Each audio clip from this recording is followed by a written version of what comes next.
The following is a production of DallasCowboys.com and the Dallas Cowboys Football Club. How about them Cowboys? Yeah! Go Cowboys!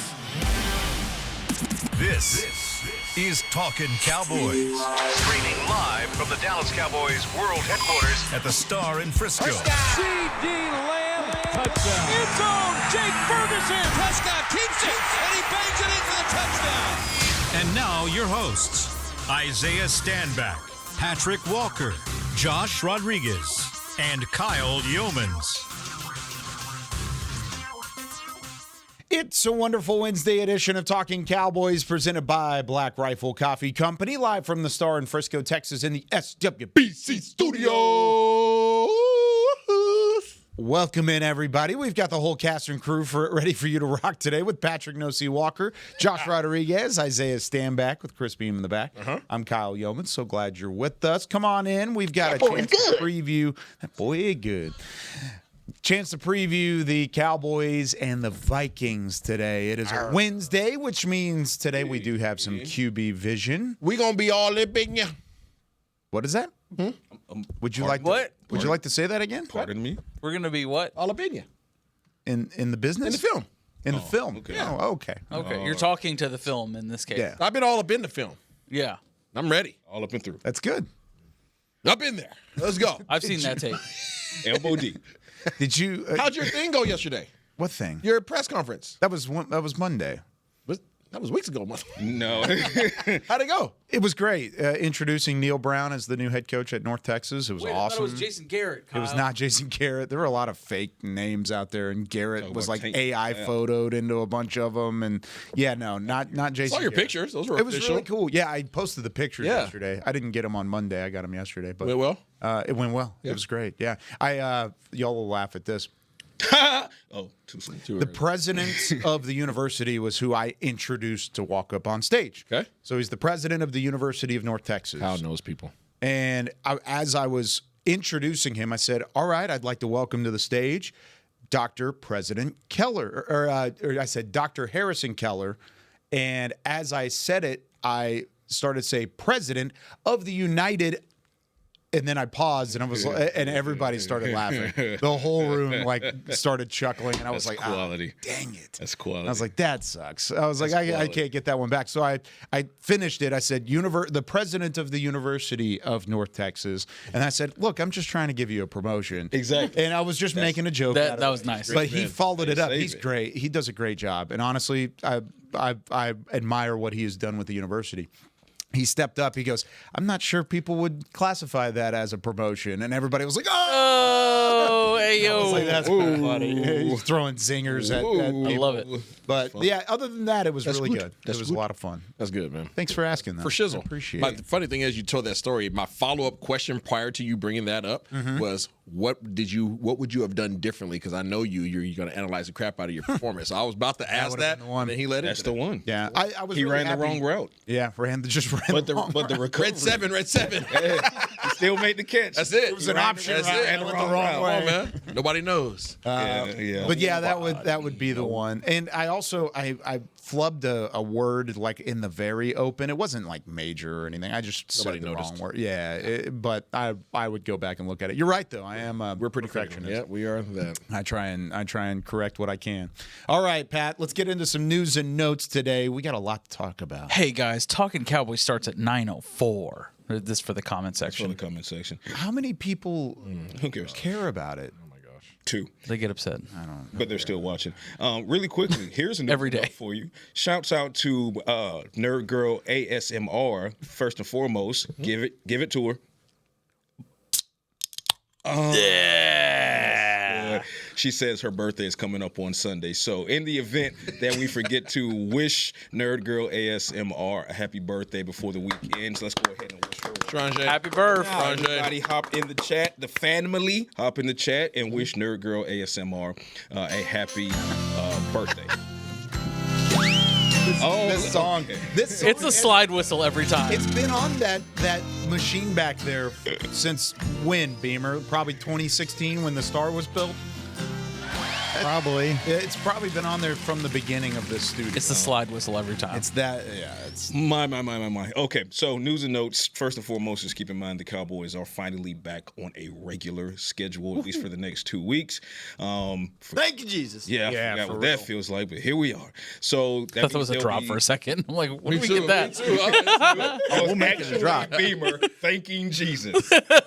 now we need to clip that. Yeah, Yes. we need to clip that. So Cowboys are back on the practice field today, Wednesday. They'll get back to it in preparation for the Minnesota Vikings. Practice will be through Saturday morning. Final injury report will be issued on Friday, which means the first injury report will be issued today. We will get a good look this afternoon around 3 or 4 o'clock as far as the status of several people that we're keeping an eye on, most notably CeeDee Lamb. CeeDee Lamb is still working to clear his benchmarks so that he can hopefully clear and concussion protocol before the Minnesota Vikings come to town.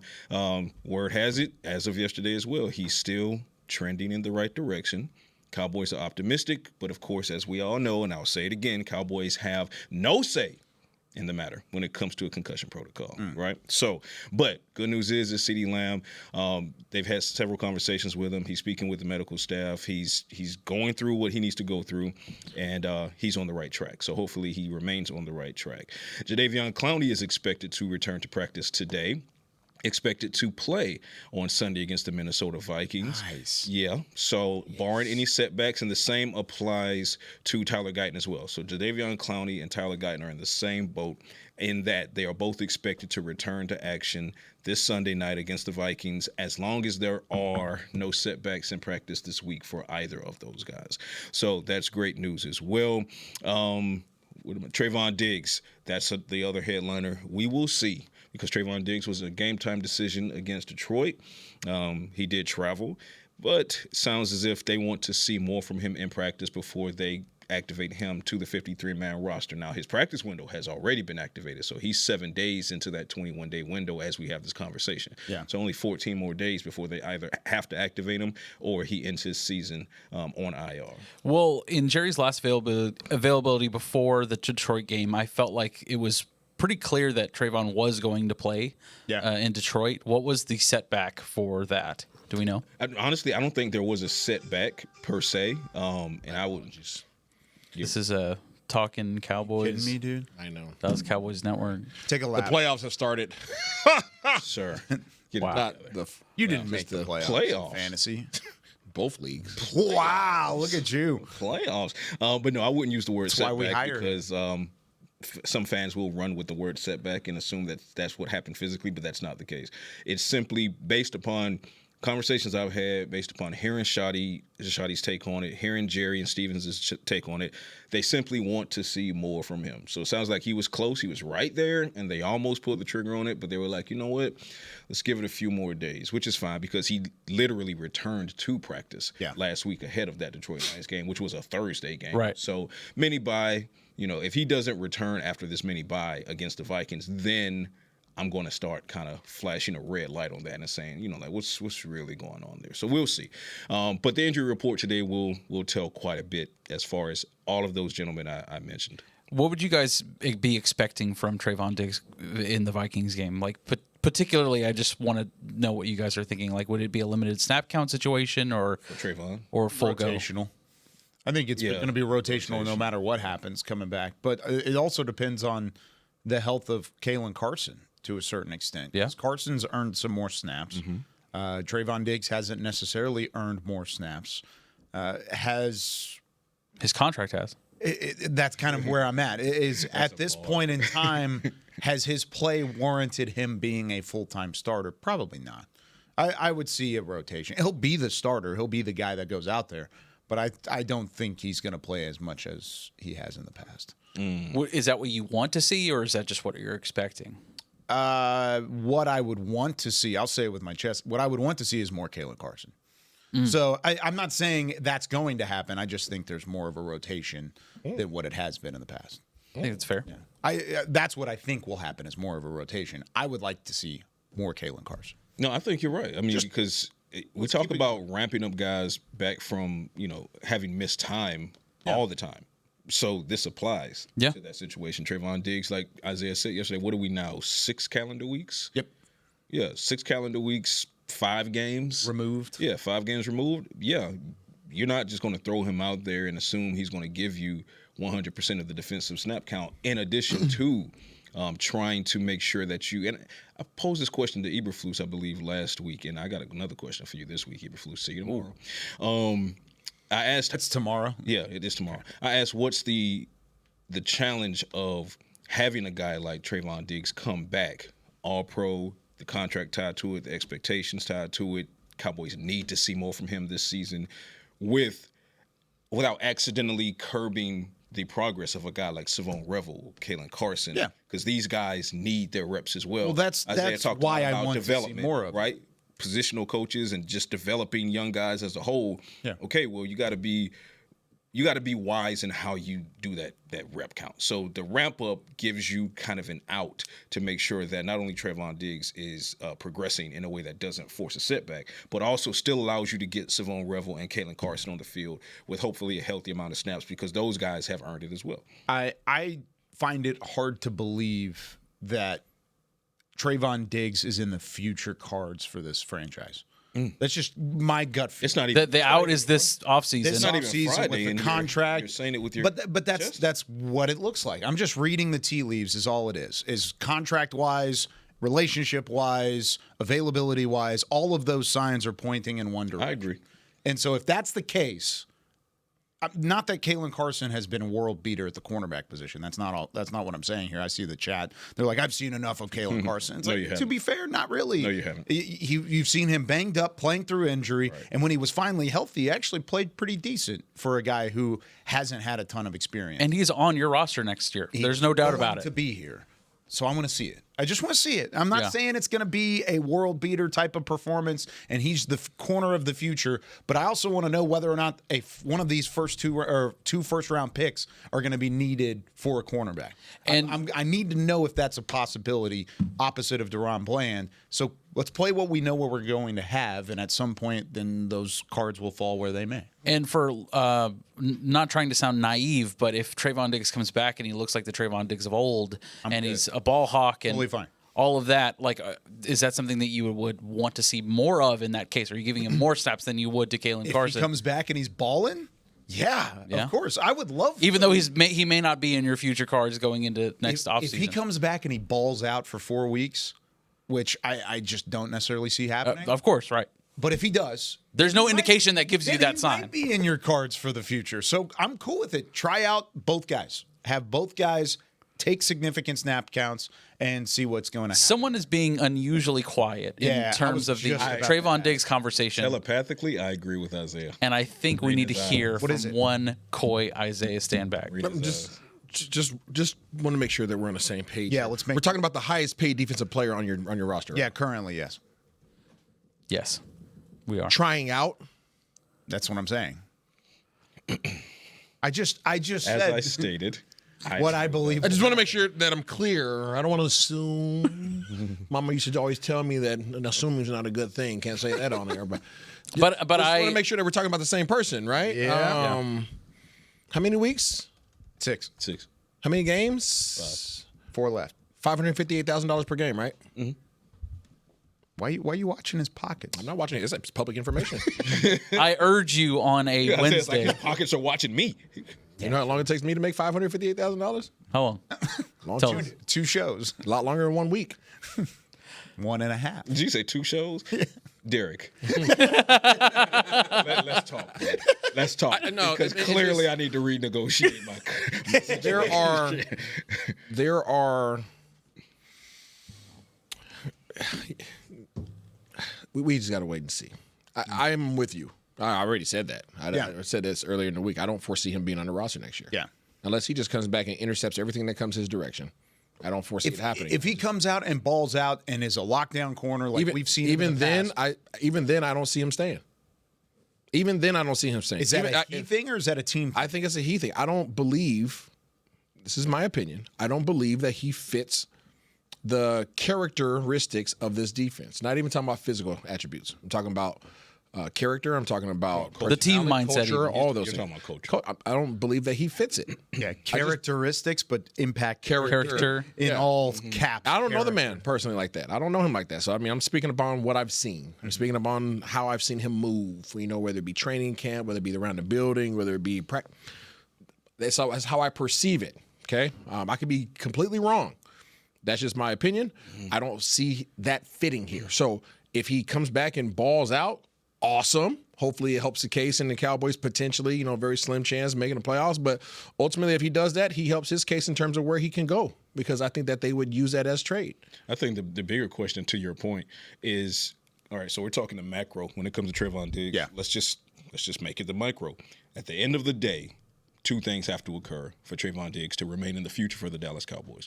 One is he has to return and play lights out. Yeah. Okay. Has to show the ball hawk. Has to remind them of what his contract worth is. Right, exactly. Yeah. The other thing is he capable of that? I'm going to say you can't have one without the other. He could come back and ball out. If this other piece doesn't fit, it's still not going to work. And that other piece is, can he and Matt Eberflus get along? And I'm not saying that Are they not getting I'm not along? saying that they're beefing. Okay. What I'm saying is that there's a clear rift between the two that's not being it's being managed well, but there's this air there. Yeah. But there's an air, and you can tell that there's an air. And if anyone's paying attention, that's not just us walking around the building. There are fans who've picked up on it. And all the fans are getting are Eberflus's videos on DallasCowboys.com. I'm still. He's locked in. I'm locked in. I'm sorry, bro. You I ran dropped the ball wrong on route. that. I'm just thinking. He didn't even leave the line of scrimmage. I'm sorry. I'm still looking at the line judge. But no, seriously, I think both of those things has to happen. Like, he has to come back and ball out and remind everyone what he's capable of, including the front office. But he and Matt Eberflus, again, I'm not saying that they're beefing, but it's clear that he and Eberflus are not buddy-buddy. You know what I mean? So Eberflus has to be convinced that he's bought in. And then at the same time, the Cowboys need to be convinced that Eberflus is the DC of the future. So, I mean, that there are conversations to be had. But it's even beyond that. I agree. Let's add on top of that. Go back to training camp. Let's go back to the offseason. Yes. Yeah. Like, this isn't just a football thing right now. Like, This has been bubbling since the summer. Since the summer, right? Yeah. So when you give somebody a contract, this is a former player talking. And I'll leave it there. When you give somebody a big boy contract, the largest contract on that side of the ball. The big draws. You're paying them, yes, for what they've shown you that they can do, but you're also paying them for what they can do in the future. And the culture that they can impose upon everybody else around them. Yeah. And it's when you pay somebody at the top, there's a responsibility that comes with that. It's like a quarterback. You pay a quarterback, he's responsible, whether he wants to or not, for his actions and how he impacts everybody else around him. It just is what it is. It's no different when you have the highest paycheck on one side of the ball on defense. That comes with it. If you can't give a quick example to that, CeeDee Lamb. How much did we talk about CeeDee Lamb and his ability to impact positively the locker room and the guys around him as a leader in the room prior to the contract? We talked about it, said, you need to see it, you need to see it, you need to see it. Finally, you saw it. Clicked. Then it gets paid, and it's taken a step forward. He is a leader in that room. Dak, of course, he's a quarterback. That's going to happen regardless. Look at the other top quarterback or top contracts. Supposed to. There's some. Right. But in the building with For Dak, sure, here, it's fine. But look at the other top contracts on the roster right now. Dak Prescott, CeeDee Lamb, Quinnen Williams, Tyler Smith, DeRon Bland, Terrence Steele, Osa Odigizua, Kenny Clark, Jake Ferguson. Would you say all of those guys are leaders at their position? Yes. Absolutely. 100%. One guy that's a name in there is Trevon Diggs. Would you agree that he is a leader at his position? No. And that's kind of where the conversation is. Just to add to what I agree. I thank you for the information. There's nothing else to be said. I don't foresee him being here. I hope that he gets healthy.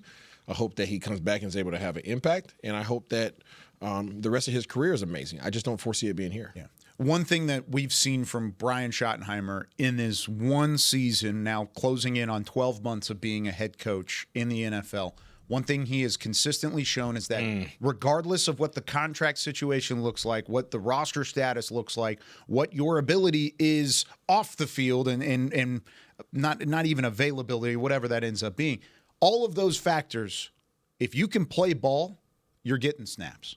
If you're playing ball, you could get snaps, with the exception of maybe the linebacker room. Which Okay, thank you for clarifying. Yesterday. I appreciate it. Every other spot on the roster, you can argue that that's been the case. And also, he's also, in him and the rest of his organization, has put everybody on notice. And we said this, regardless of what your check says, if you don't fit what they want, exactly, you're not here.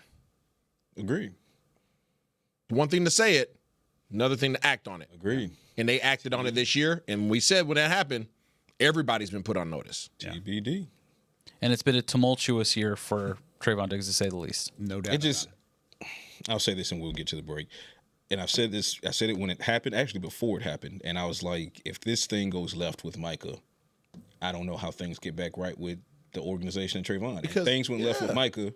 And what do you know? He was right there. Said it. Yeah. Never mind. Go ahead. on to QB vision. Reel that one back, buddy. All right. When we come back here on Talking Cowboys, we're going to QB vision. We're going to preview the Cowboys offense taking on the Minnesota Vikings defense this week. More to come right after this. Every day begins with a promise to work hard and to build a future. That's why we're here, providing the tools, expertise, and John Deere equipment you have relied on for generations to help you get the job done right. We're with you. That's our promise to you, because no matter the project or the challenge you're facing, We're with you. We're united.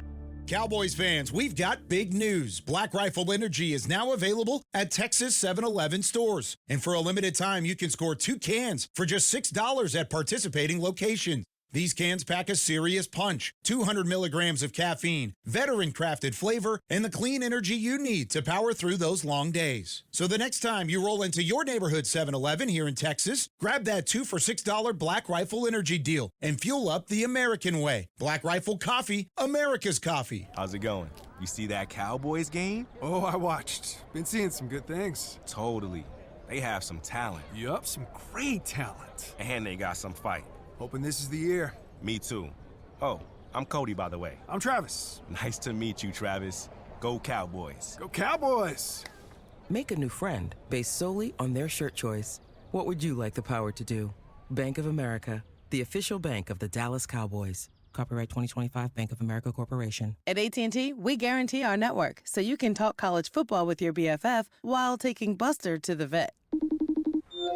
Hey, yeah, I can't believe he ate the whole thing of chicken wings. And I can't believe we're staging a comeback. Touchdown! Yes! Staying connected matters. That's why in the rare event of a network outage, you'll automatically get a bill credit for a full day's service. For wireless downtime lasting 60 minutes or more caused by a single incident impacting 10 or more towers, must be connected to impacted tower at onset of outage. Restrictions and exclusions apply. See att.com/guarantee for full details.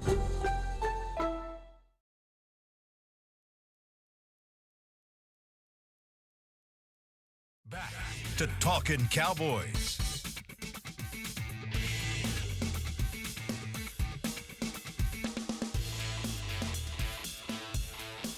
Back here on Talking Cowboys, this segment of the show is brought to you by Invisalign, the official smile of the Dallas Cowboys.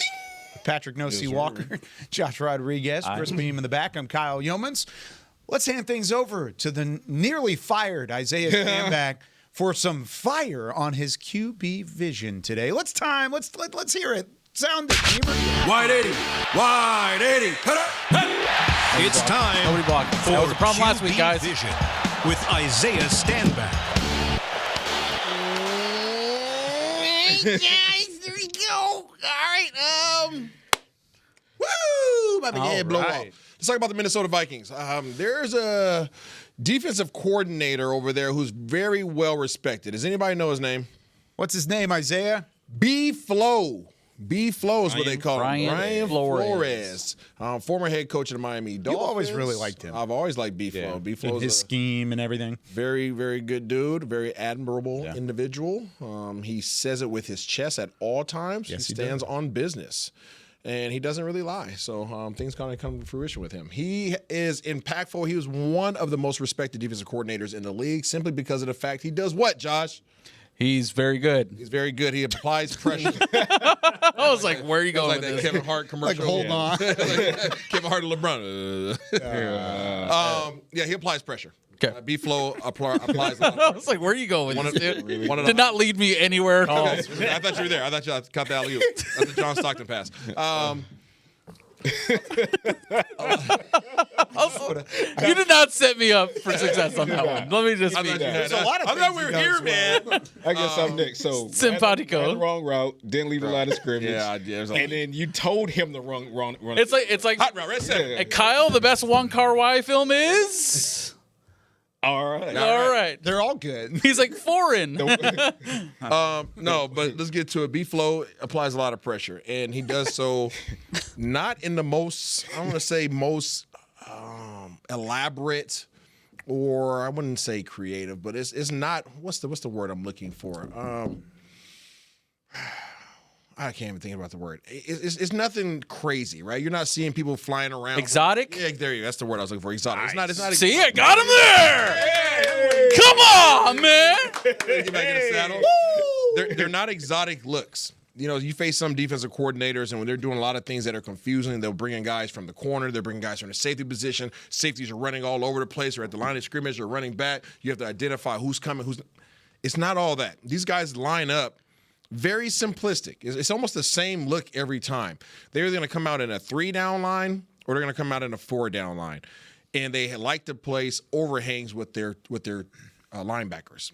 What I mean by overhangs is if you have a 4-down set, 3 linebackers, they like to walk their outside linebackers on each side outside the tackle box or tight end box. Mm-hmm.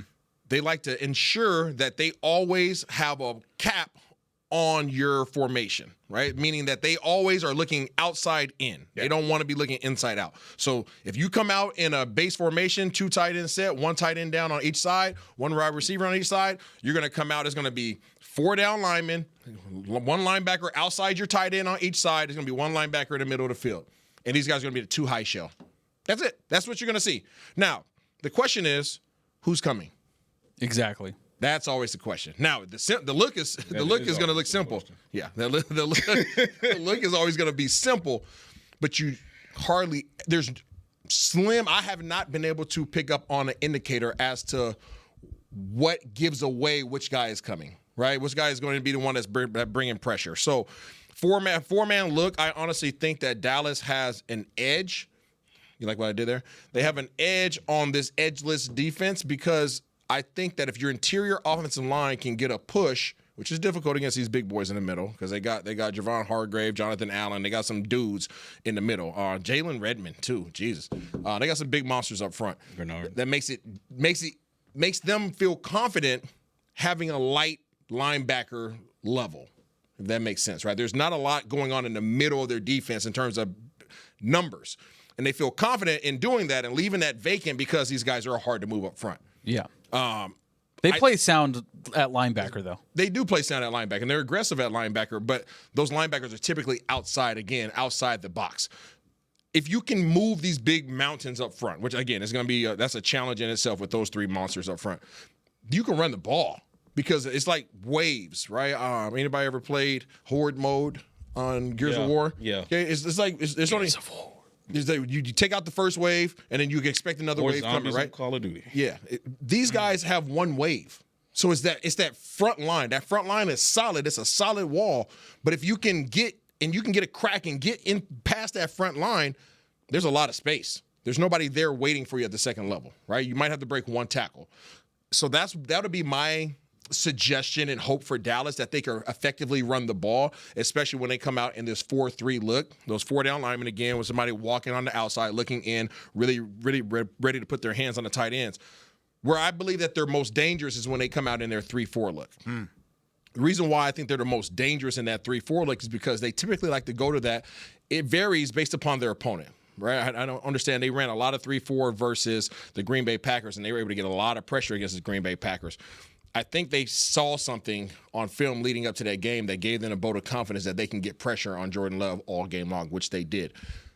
The reason why I think it's dangerous is because they come out in that 3-man front. When you think about 3-4 defense, you think that there's going to be a lot of running lanes. Not the case with these guys. They come out with their nose tackle who is right over your center, 0 tech. Yeah. They take their other 2 tackles, they walk them out to 5 techs, which places them between your guard and your tackle. Now they walk linebackers up into the A gap, old school Mike Zimmer style. Yeah. Right? All right, old school Minnesota style. Hey, we know him. Yep. They walk those linebackers up. So you have 2 linebackers that walk up into the A gaps, and you also have your other linebackers that walk out to the edge to still make sure that the cap is on top of the formation. And they got some fast linebackers. They have Van Ginkel, those guys, I like him a lot. Van Ginkel. I've always liked him as a player. Now, who's coming? Which guys got? You don't know. You truly don't know. So that no indicators there. Your center can't turn to either direction. Your guards are forced to turn out because those 5 techniques are sitting on their outside shoulder. Your left guard is on his left shoulder. Your right guard is on the right shoulder. So your center's locked up. Your guards have to turn out, but yet you have 2 linebackers on each side of the center. Creates a huge problem. Now, usually both guys don't bring pressure with both linebackers. One of those guys is dropping out. But who has to block that man? If your center's locked up, your guards are occupied, who has to block that individual? You're talking running back right there. Your running back has to step up. Got to pick him up. Your running back, now being that he's so close to the quarterback, it kind of impedes the progress of a quarterback's drop. Makes it very difficult, right? So because he's right on that outside shoulder of the center, the center can't go anywhere. Your running back is now being forced to try to hurry up and get up to the line of scrimmage, meet that linebacker, stop his progress without impeding your quarterback's drop or abilities to throw or timing. Makes it very hard. So even though these are very simplistic looks, they create challenges because the communication and the execution of your blocks has to be on point. It will look the exact same almost every single play, but this time, hey, Josh, you're going this time. Hey, no C, you're going this time, right? They don't know. Either way, your running back is freaking looking all day long. He can't get out in routes. He has to block in the A gaps. And your tackles and your guards have to communicate so well because guys are walked up, they're dropping out, right? Now another guy's coming and you got to get your eyes to the side. It's a lot going on without it looking like a lot going on, right? So it's very simplistic for them to run and it allows for them to play fast defensively. That's their front line. Can I ask a question? Yeah. Have you gotten to the blitz percentage yet? Have you talked? You know are what? you going to get to that? I'm sure that my analytics guy will get to that. I don't even have to look at it. It's high. Okay. Yeah. So I think it's the highest one top 3 in the league. 49% blitz rate Yeah. on the season. That's 8% higher than any other team in the league. 49. So that seems like a lot, Kyle. Half the time they are blitzing. Now, when you say blitz, that means that they're bringing one extra guy. And you don't know who that guy is. You don't know. Because of the disguise and because of the way that they line up at the line of scrimmage based off of what you're just saying. When you look at Dak Prescott, what's one of the things that he's been very good against throughout his career? Dak Prescott has 140 some odd % completion or QB rating versus blitz. 106 QB rating against the blitz, 97.6 against without a blitz, with no blitz. So he's been better against the blitz than he has been without it. Does that change any kind of thinking from Brian Flores's sort of scheme, sort of scenario this week, knowing that he's going up against a quarterback that can read and decipher and change a blitz in order to have some success? No, because these blitzes are different. Okay. That's what I'm saying. Versus normal, I'm not saying what Dak can or can't do. Sure. But typically, blitzes are not coming this close to your center. Typically, blitzes are walk off linebacker. He's able to identify it, or outside pressure coming from the edge. I can see it. I can check. This is different. Identifiable. These are identifiable as well. But even when you identify it, my guards are occupied. My center's occupied. There's nobody that could turn to these guys unless we just squeeze. Right now, if we can't just squeeze every doggone every protection, because now they can start bringing guys from the outside. So there's really. You're in a deal, no pickle, So like they have to figure that out. But I can't stress enough: guard play. If your guards don't have the game of their life, it's going to be a problem. It's going to be a problem. Now, if they have a great game, you can take care of these guys defensively. It shouldn't be a problem.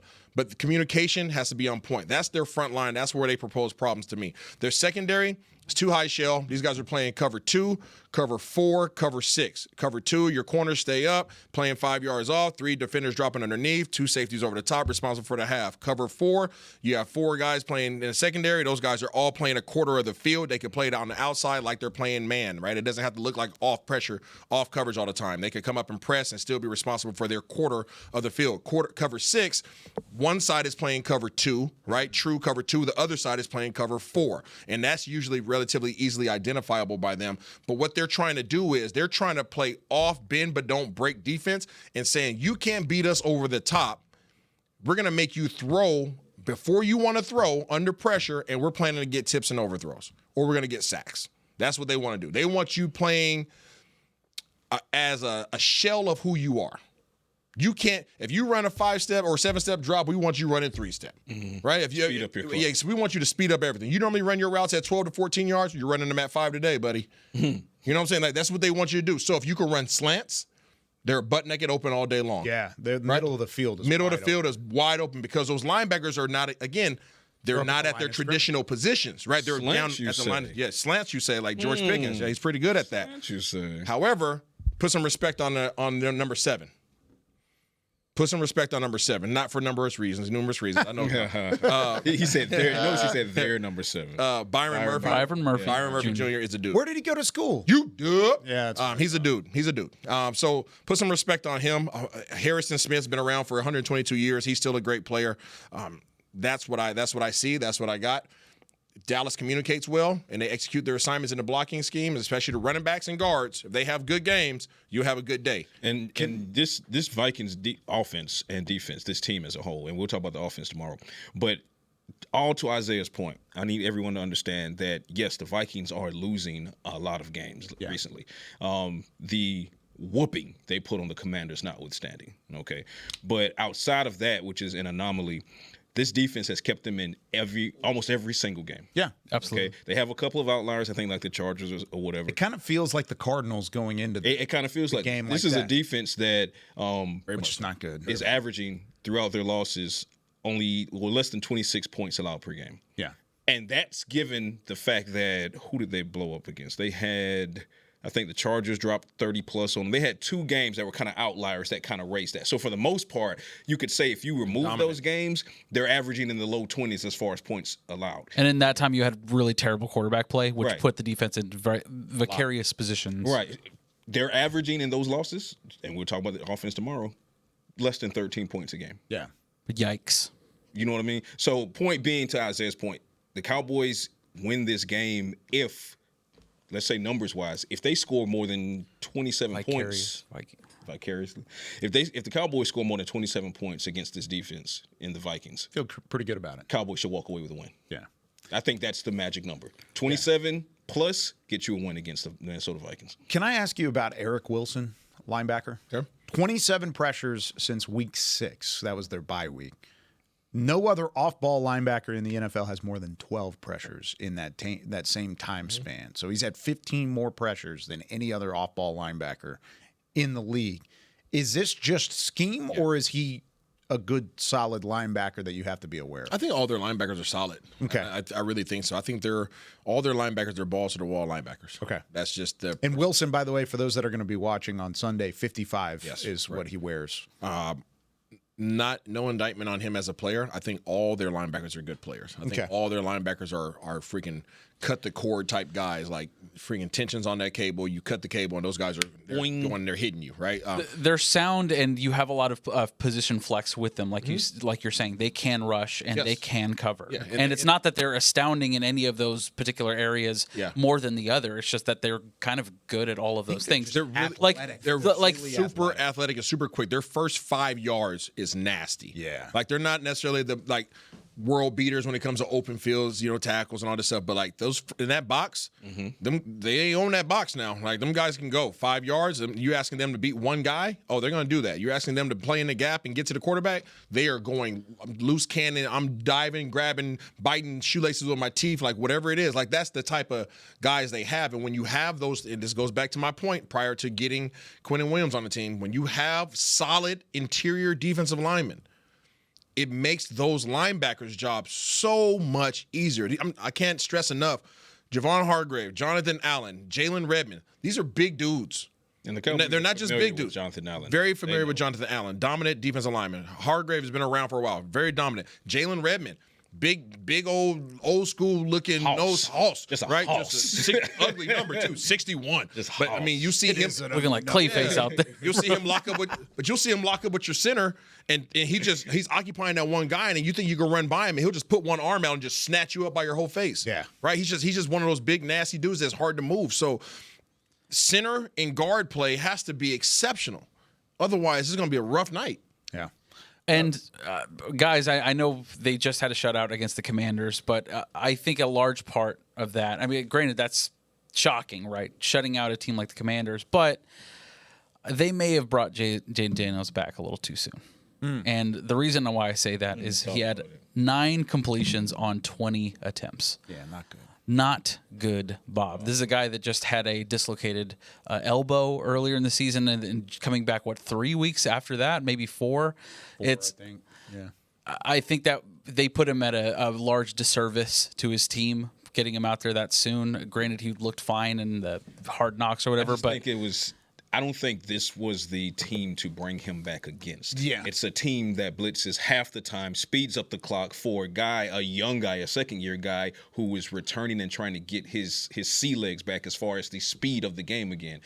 That being said, they've never done that in Washington. They've never taken an offensive rookie of the year that won a Heisman in college and brought him back too quickly when they needed him to come back from injury. But they've never done that. You're 3-9. What are you doing? They've never done that, Robert Griffin III. I don't think that's ever happened. The sound you hear right now is all of Baylor outside, right? And because Kyle Chris Beam is blowing a gasket back there. Brought it back off. All right, when we come back here on Talking Cowboys, Isaiah mentioned the offensive line. He did. Josh mentioned the offensive line. Patrik mentioned the offensive line. Can this offensive line be fixed this week against the Minnesota Vikings? We'll talk about it right after this. That means it's broken. At AT&T, we guarantee our network so you can talk college football with your BFF while taking Buster to the vet. Hey, yeah, I can't believe he ate the whole thing of chicken wings. And I can't believe we're staging a comeback. Touchdown! Yes! Staying connected matters. That's why in the rare event of a network outage, you'll automatically get a bill credit for a full day's service. For wireless downtime lasting 60 minutes or more caused by a single incident impacting 10 or more towers, must be connected to impacted tower at onset of outage. Restrictions and exclusions apply. See att.com/guarantee for full details. It's the official men's skincare brand of the Dallas Cowboys, Jack Black. And right now, Cowboys fans can get 15% off their $75 order. Plus, because every deal needs a playmaker, your order will include a free 5-piece skincare set and free shipping. The Jack Black Playmaker is 4 of Jack's favorites and a full-sized intense therapy lip balm. Make a play for the Playmaker at getjackblack.com/Cowboys with the code CowboysVIP. That's getjackblack.com/Cowboys with the code CowboysVIP. If you shout, "How about them Cowboys?" you have that undeniable passion that's the heart of Cowboys Nation. And if you like to drink Dr. Pepper, you love the unique blend of its 23 flavors. Together, your one-of-a-kind fandom paired with the one-of-a-kind taste of a delicious ice-cold Dr. Pepper is the game day lineup that can't be beat. Better yet, gather your Cowboys and Dr. Pepper fan friends to watch the next game and crack open a delicious ice-cold Dr. Pepper for everyone. The wins will be even tastier. It's a pepper thing. Cowboys fans, we've got big news. Black Rifle Energy is now available at Texas 7-Eleven stores. And for a limited time, you can score 2 cans for just $6 at participating locations. These cans pack a serious punch, 200 milligrams of caffeine, veteran-crafted flavor, and the clean energy you need to power through those long days. So the next time you roll into your neighborhood 7-Eleven here in Texas, grab that 2 for $6 Black Rifle Energy deal and fuel up the American way. Black Rifle Coffee, America's coffee. Back to Talkin Cowboys.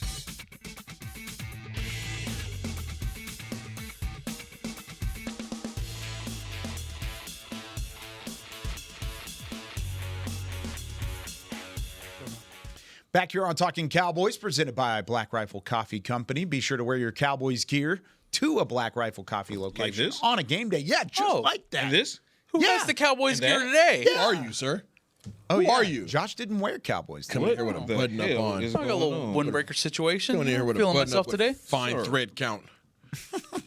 Want to see my draw? Hey, oh, no tidy whities, Captain Underpants. I'm not even done with the read yet. Josh is trying to show his draw. Cowboys, baby. You can get 10%. Number 1. 10% off your entire order. Don't wear the Cowboys draws to the Black Rifle. At least not on the location. outside. Yeah. Yeah, like wear them on the inside. Yeah. Like Superman. Yeah. Like sure. Superman. You can wear him like Superman if you want to. Let me find out as Please Josh, don't. bro. Oh, no. Stop it. Josh Walker like Captain Underpants in the pose, too. I could have said socks, but Could have. But then you wouldn't Josh, Isaiah's literally looking up photo. Oh, yeah, there it is. Is this the Captain Underpants? We got to keep going. We don't have enough time for this. All right, line. Cowboys offensive line, when it comes to this week against the... That's the pose. That's the pose. Rodriguez. I hate this. The Cowboys offensive line against the Minnesota Vikings, facing the blitz, facing those different linebackers, and facing especially the big guys up front. Is this a good week to get back on track for the Cowboys offensive line, or is this going to be one where they may struggle a little bit? Nope. All right, guys. I'll see you later. It's the test that they need after the test that they failed. That's the best way to put it. It's the test they need after the test. I like that. I like that too. And I did. That's a bar, sorry, sir. Josh, but I had a conversation with Cooper Beebe and God, I had an exclusive interview from the locker room. Facts, and it is Patrik Locker room Walker. wasn't even open yesterday. It was on Tuesday. No, it was on. What is today? Wednesday. It was on Monday. It was on Monday. Yeah. So, and it's up on the .com. I was drinking. Swallow faster. No. So, so speaking with Cooper Beebe and Tyler Booker, a couple things. I love how candid they were. Two young leaders of the offensive line. They didn't pull any punches. Here's a quote from Cooper Beebe. Very, very transparent. He said, and I quote, "We didn't have the kind of energy that we had been playing with in the last 2 games at home. I felt like we didn't have that kind of edge. We're trying to figure out why that was, but that's the biggest thing. I just didn't feel like we had that same fire, same juice when we play the Eagles and the Chiefs at home," end quote. I think that's very key to note because that's really what's going to be the first and primary determinant on if they can pass this test after failing last week's test. Right now, there are variables, and I'm not going to make any excuses for it because they get paid to go out and do it, so go out and do it, bottom line. But it's also true that they had played so many games in a shorter period of time, it felt like they were flat in Detroit. It felt like they were playing tired in Detroit. Hate to say it, no excuses because you needed that game. Absolutely. You got bailed out by the Philadelphia Eagles losing in, the way they did against the Chargers. So now here's a mulligan. Here's a mulligan for your offensive line. And Tyler Booker said this offense will go as we go, as we take it. So the two of the young horses, Tyler Smith being another one of the young horses in the interior, you talk about how important it is for this offensive interior to win this game. We're talking about Cooper Beebe, Tyler Smith, and Tyler Booker. And having spoken with Tyler Booker and Cooper Beebe, looks as if they understand, not just that because you hear the things about, oh, well, we need to bounce back and we need to do this. They've identified that they came out flat. They identified, to their quote, they didn't have the same juice. They didn't have the same energy. They didn't come out with the same fight. I expect that to change in a big way this Sunday. Really? I expect the energy and the juice. Okay. Now, as far as the X's and O's, that's TBD. Yeah. But I do expect better. I expect that they will come out with a fire. Okay. Especially having admitted openly on the record. I respect that. That they didn't have that in Detroit. I respect that. So now they know we're checking for that. This is the most challenging interior defensive line as a whole that they are going to go against all year long. All year. All year. For the rest of the year? Collectively, yes. Not including the first 14 weeks. You're talking about from here on out. No, I'm just talking about as far as like their challenges collectively as a unit. Those 3 guys on the inside, collectively, it's as good as they've seen. It's the best that they've seen collectively over the Eagles. Yes, the Eagles have a dominant one person, and they have Jordan Davis is another big boy who's a hoss. Right? There's 2. This is 3. Okay. This is 3. Greater. They don't have one dominant guy. Interesting. But all 3 guys collectively as a unit, it's the most challenging that these 3 guys are going to face. I see what this is. I see what you're because when you're playing against the Eagles, you have an opportunity to double One of those guys. And feel like you can go you know what I'm saying? Mono the rest of the way. Jalen Carter's a dominant player. You could double team him. This is head up. This is head up. This is head Each one of all three offensive interior linemen have their own battle. They can't help each other. That's the difference. We'll see how that turns out coming up on Sunday. Tomorrow, we're going to preview the Cowboys' defense up against the Minnesota Vikings offense. So tomorrow we're also going to give them more topics to discuss in the chat? Yeah, that's how the show works. That's how the show works. Yeah, we're going to give them some. Oh, okay. Starting at 9:04. Shouts out to the chat. Patrick's also going to give some lab coat as well tomorrow. And then, of course, Friday, we got to get your popcorn ready in the Picken segment as well. Lots of fun still to be had on this full week of Talking Cowboys. For Patrick Nosey Walker, Josh Rodriguez, Isaiah Stanback, Chris Beam in the back, I'm Kyle Youmans saying so long from Talking Cowboys. We'll see you tomorrow. This has been a production of DallasCowboys.com and the Dallas Cowboys Football Club. How about this, Cowboys?